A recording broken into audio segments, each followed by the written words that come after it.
আসসালামু আলাইকুম বন্ধুরা। প্রতিদিন আমি নিজেই বাচ্চাকে স্কুলে দিয়ে আসি। বাচ্চাকে যখন স্কুলে দিয়ে আসি, দিয়ে আসার পর বাড়িতে যখন আসি খুব নিশ্চিন্ত মনে থাকি যে যাক 3 ঘন্টা অন্তত বিরক্ত করবে না, আমি হয়তো ঘরের কাজগুলো ঠিকঠাক মতো করতে পারবো। কিন্তু আজকে আমি আমার বাচ্চাকে যখন স্কুলে দিয়ে আসছিলাম,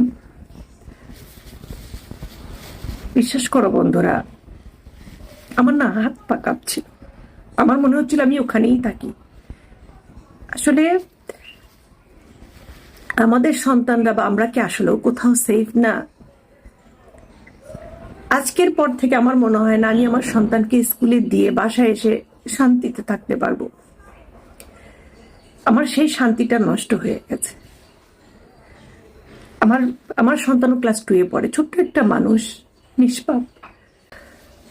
আমি যখন